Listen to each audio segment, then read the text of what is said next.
الله أكبر الله أكبر الله أكبر الله أكبر. الحمد لله وكفى والصلاة والسلام على سيد الرسل وخاتم الأنبياء. أما بعد فأعوذ بالله من الشيطان الرجيم. بسم الله الرحمن الرحيم. وإذ قال موسى لفتاه لا أبرح حتى أبلغ مجمع البحرين أو أمضي حقبا. صدق اللہ مولانا العظیم. معزز سامعین و ناظرین، سورہ کہف کی آیت نمبر 60 سے یہاں حضرت موسیٰ علیہ السلام اور حضرت خضر علیہ السلام کا واقعہ بیان فرمایا جا رہا ہے. فرمایا ایک مرتبہ حضرت موسیٰ علیہ السلام نے بڑی زبردست تقریر فرمائی جس سے لوگ بہت متاثر ہوئے اور موسیٰ علیہ السلام سے پوچھنے لگے کہ آپ سے بھی بڑا کوئی عالم ہے؟ موسیٰ علیہ السلام اللہ کے نبی تھے. انہوں نے اپنی معلومات کے مطابق فرما دیا کہ مجھ سے بڑا اس وقت کوئی عالم نہیں. ظاہر ہے کہ نبی سے بڑا عالم کون ہو سکتا ہے؟ تو موسیٰ علیہ السلام نے اس بات کا اقرار فرمایا. تو اللہ تبارک و تعالیٰ نے حضرت موسیٰ علیہ السلام کو فرمایا کہ اے موسیٰ، تم اپنا رخت سفر باندھو اور میں آپ کو دنیا کے سب سے بڑے عالم سے ملاقات کے لیے جو ہے وہ بھیج رہا ہوں. موسیٰ علیہ السلام نے زاد راہ کے طور پر ایک بنی ہوئی مچھلی ساتھ رکھ لی اور اپنے شاگرد کے ساتھ ارشاد خداوندی کے مطابق حضرت موسیٰ علیہ السلام سفر پر روانہ ہو گئے. آپ کا یہ سفر ساحل سمندر پر جاری رہا. ایک جگہ تھک کر کے آرام کرنے لگے تو اس وقت حضرت موسیٰ علیہ السلام نے قال لفتاه آتنا غداءنا لقد لقينا من سفرنا هذا نصبا. اپنے اس شاگرد سے فرمایا کہ اس سفر سے ہمیں کافی تھکاوٹ ہو چکی ہے، تو ہمارا جو کھانا ہے وہ لاؤ تاکہ ہم کھانا تناول کریں اور اس کے بعد اپنا سفر جاری رکھیں گے.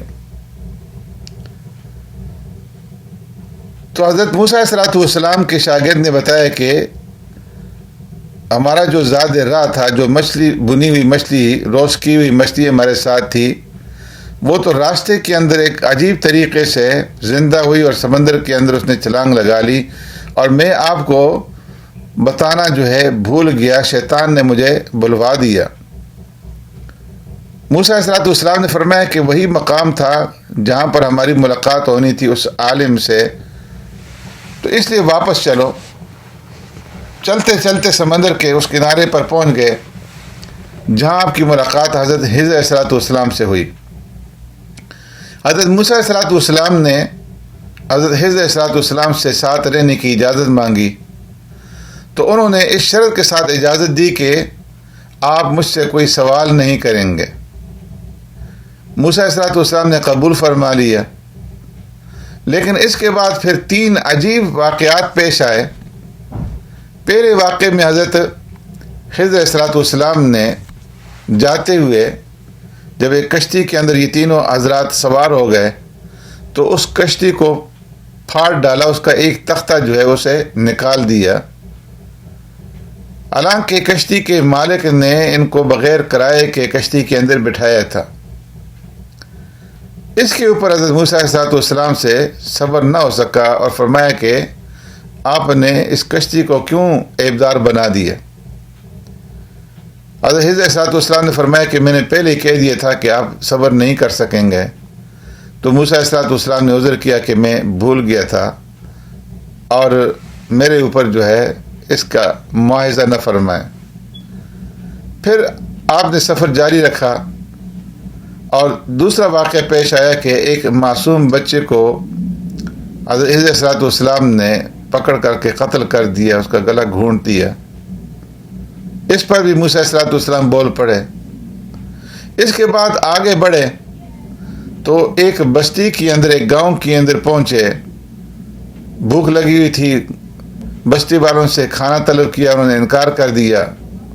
تو اس بستی میں چلتے ہوئے موسیٰ علیہ السلام نے دیکھا کہ ایک دیوار جو ہے وہ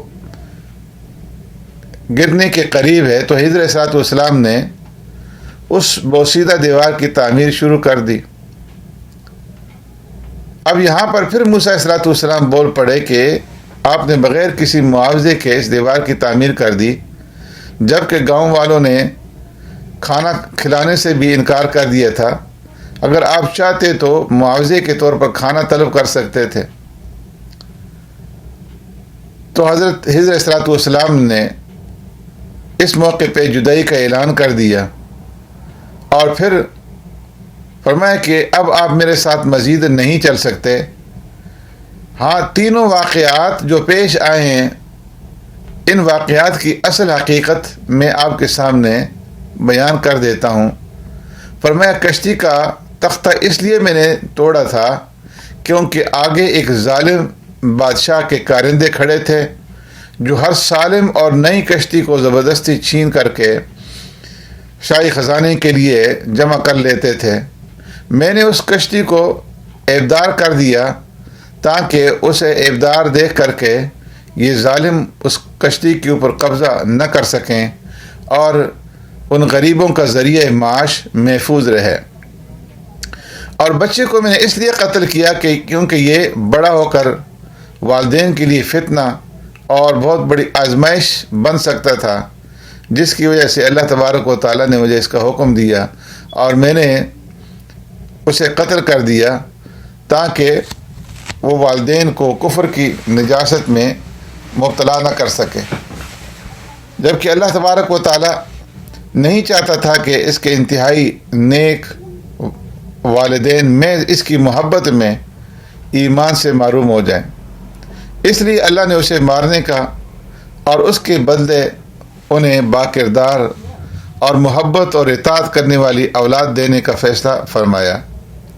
اور جہاں تک گرتی ہوئی دیوار کی تعمیر کا معاملہ ہے تو فکان لغلامین یتیمین فی المدینہ، وہ دو یتیم بچوں کی ملکیت تھی، ان کے والدین اللہ کے نیک بندے تھے۔ دیوار کے نیچے ان کے والدین نے ان کے لیے خزانہ چھپا کر کے رکھا تھا۔ اگر وہ دیوار گر جاتی تو لوگ خزانہ لوٹ لیتے اور نیک والدین کے یہ دو یتیم بچے اس سے محروم ہو جاتے۔ ہم نے اس دیوار کو تعمیر کر دیا تاکہ جوان ہونے کے بعد وہ اپنے اس خزانے کو نکال کر کے اپنے کام میں لا سکیں۔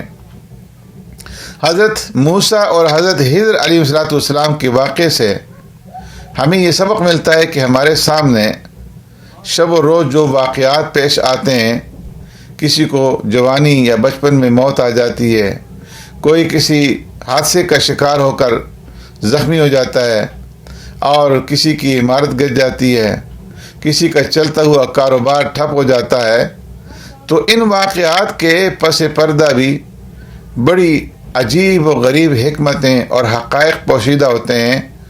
اس دنیا کے ظاہر اور باطن میں بڑا اختلاف ہے۔ انسان کی نظر صرف ظاہر میں الجھی رہتی ہے اور باطنی رازوں کے جاننے سے اور اس کے ادراک سے انسان کی عقل قاصر رہ جاتی ہے۔ تو یہ صرف اللہ رب العزت ہی جانتے ہیں کہ انسان کے لیے کس چیز کے اندر بھلائی ہے اور کس چیز کے اندر نقصان ہے۔ یہ قصہ مادیت کے ان علم برداروں کی تردید کرتا ہے جو ظاہری کو سب کچھ سمجھتے ہیں اور اس کے پس پردہ کسی حکیم و خبیر کی حکمت کے وجود سے انکار کرتے ہیں۔ اس کے بعد اللہ تبارک و تعالی وَيَسْأَلُونَكَ عَنْ ذِي الْقَرْنَيْنِ سے ذی القرنین کا قصہ بیان فرما رہے ہیں، جو تیسرا سوال تھا پیارے پیغمبر صلی اللہ علیہ وسلم سے کہ ذی القرنین کون تھا اور اس کا کیا واقعہ ہے۔ تو ذی القرنین کی شخصیت میں مفسرین کا اختلاف ہے۔ بہت سے حضرات سکندر مقدونی کو ذی القرنین قرار دیتے ہیں، لیکن صحیح بات یہ ہے کہ سکندر کو ذی القرنین قرار دینا مشکل ہے، کیونکہ یہ شخص ایمان اور اللہ کے خوف سے خالی تھا، جبکہ قرآن نے جس ذی القرنین کا ذکر کیا ہے وہ صرف وسائل اور اسباب رکھنے والا بادشاہ ہی نہیں تھا، بلکہ اس کے اندر ایمانی صفات جو وہ بھی پائی جاتی تھیں، اور اس نے ظالم اور جابر بادشاہوں کے برخلاف اللہ کے دیے ہوئے وسائل کو صرف انسانیت کی خدمت اور قیام عدل کے لیے استعمال کیا۔ بعض رات نے سکندر کے علاوہ دوسرے کئی بادشاہوں کو قرآن کا ذی القرنین قرار دینے کی کوشش کی ہے، لیکن اگر کسی شخصیت کا تعین نہ بھی ہو سکے تو بھی اس مقام کے سمجھنے میں کوئی مشکل جو ہے وہ پیش نہیں آتی، اس لیے کہ قرآن کا مقصود تاریخی تفصیلات، جزیات اور شخصیات کا ذکر کرنا نہیں ہے، بلکہ قرآن کا مقصد قصے سے پیدا ہونے والی عبرت اور نصیحت کو اپنے قارئین کی طرف منتقل کرنا ہے۔ قرآن کے مطالعے سے پتہ چلتا ہے کہ ذی القرنین کو اللہ تبارک و تعالی نے بڑی مادی قوت عطا فرمائی تھی، اور اس کے ساتھ ساتھ روحانی اور ایمانی طاقت بھی اسے حاصل تھی، اور اس کا فتوحات کا جو دائرہ ہے وہ بہت وسیع تھا۔ ایک طرف مشرق کے آخری کنارے اور دوسری طرف مغرب کے انتہائی سرے تک وہ فتوحات کرتے ہوئے پہنچا تھا، اور اپنی فتوحات کے زمانے میں فرمایا اس کا گزر ایک ایسی قوم پر ہوا جو پہاڑوں کے درمیان آباد تھی، اور وہاں پر ہمیشہ ایک وحشی قوم کے لوگ حملہ آور ہوتے تھے، اور یہ قوم ان کے حملوں کا نشانہ بنتی تھی۔ اس قوم کو قرآن نے یاجوج اور ماجوج کا نام دیا ہے۔ جب یہ ذی القرنین وہاں پر پہنچا تو انہوں نے درخواست کی، قالوا یا ذا القرنین ان یأجوج ومأجوج مفسدون فی الارض فهل نجعل لك خرجا على ان تجعل بیننا وبینہم سدا۔ اس مظلوم قوم کی درخواست پر ذی القرنین نے ایک ایسی مضبوط دیوار تعمیر کر دی جس کی وجہ سے وہ یاجوج اور ماجوج کی حملوں سے محفوظ رہ گئے، اور فرمایا کہ یہ دیوار قرب قیامت میں ریزہ ریزہ ہو کر کے گر جائے گی، اور یاجوج ماجوج پوری دنیا میں پھیل جائیں گے۔ ذی القرنین مادی وسائل کی بہتات کے باوجود اللہ پر ایمان رکھتا تھا، جبکہ مادیت پرست افراد اور بادشاہ ظاہری اسباب ہی کو سب کچھ سمجھتے ہیں۔ فرمایا اس وقت مادیت کی بندگی میں پیش ہونے کا صحرا مغربی تہذیب کے سر بنتا ہے، اور اس تہذیب کا جو سب سے بڑا نمائندہ ظاہر ہوگا اسے زبان نبوت میں دجال کہا گیا ہے، اور قرآن اور احادیث میں غور کرنے سے معلوم ہوتا ہے کہ دجال کا جو فتنہ ہے اس کے ظاہر ہونے کا جو وقت ہے وہ قریب ہی آ چکا ہے۔ اس کے بعد اللہ تبارک و تعالی پھر قیامت کی ہولناکی کا ذکر فرماتے ہیں۔ فرمایا وَتَرَكْنَا بَعْضَهُمْ يَوْمَئِذٍ يَمُوجُ فِي بَعْضٍ وَنُفِخَ فِي الصُّورِ فَجَمَعْنَاهُمْ جَمْعًا، کہ جب سور پھونکا جائے گا تو اس وقت قیامت کی ہولناکی کی وجہ سے لوگ بدحواسی کے عالم میں ایک دوسرے کے ساتھ ٹکرا رہے ہوں گے. اور پھر اللہ تبارک و تعالی کی صفات بیان کرتے ہوئے ذکر کیا جا رہا ہے قُلْ لَوْ كَانَ الْبَحْرُ مِدَادًا لِكَلِمَاتِ رَبِّي لَنَفِدَ الْبَحْرُ قَبْلَ أَن تَنفَدَ كَلِمَاتُ رَبِّي وَلَوْ جِئْنَا بِمِثْلِهِ مَدَدًا کہ اللہ تبارک و تعالیٰ کی قدرت، اللہ کی صفات اور کمالات غیر متناہی ہیں، ان کی کوئی حد نہیں. اگر انہیں لکھا اور شمار کیا جائے تو کئی سمندر خشک پڑ جائیں گے اور جنگل کے جنگل ختم ہو جائیں گے کہ ان کی قلبیں بنا کر کے اللہ کی کلمات کو لکھا جائے تو جنگل ختم ہو جائیں گے، سمندر مٹ جائیں گے، لیکن اللہ کی کمالات اور صفات جو ہے وہ ختم نہیں ہو سکیں گے. اور پھر اس کے بعد خاتم الانبیاء جناب محمد الرسول اللہ صلی اللہ علیہ وسلم کے بارے میں اللہ رب العزت نے فرمایا قُلْ إِنَّمَا أَنَا بَشَرٌ مِثْلُكُمْ يُوحَىٰ إِلَيَّ أَنَّمَا إِلَٰهُكُمْ إِلَٰهٌ وَاحِدٌ. فرمایا میرے محبوب آپ یہ بات لوگوں کو بتا دیں کہ میں بھی بشر ہوں.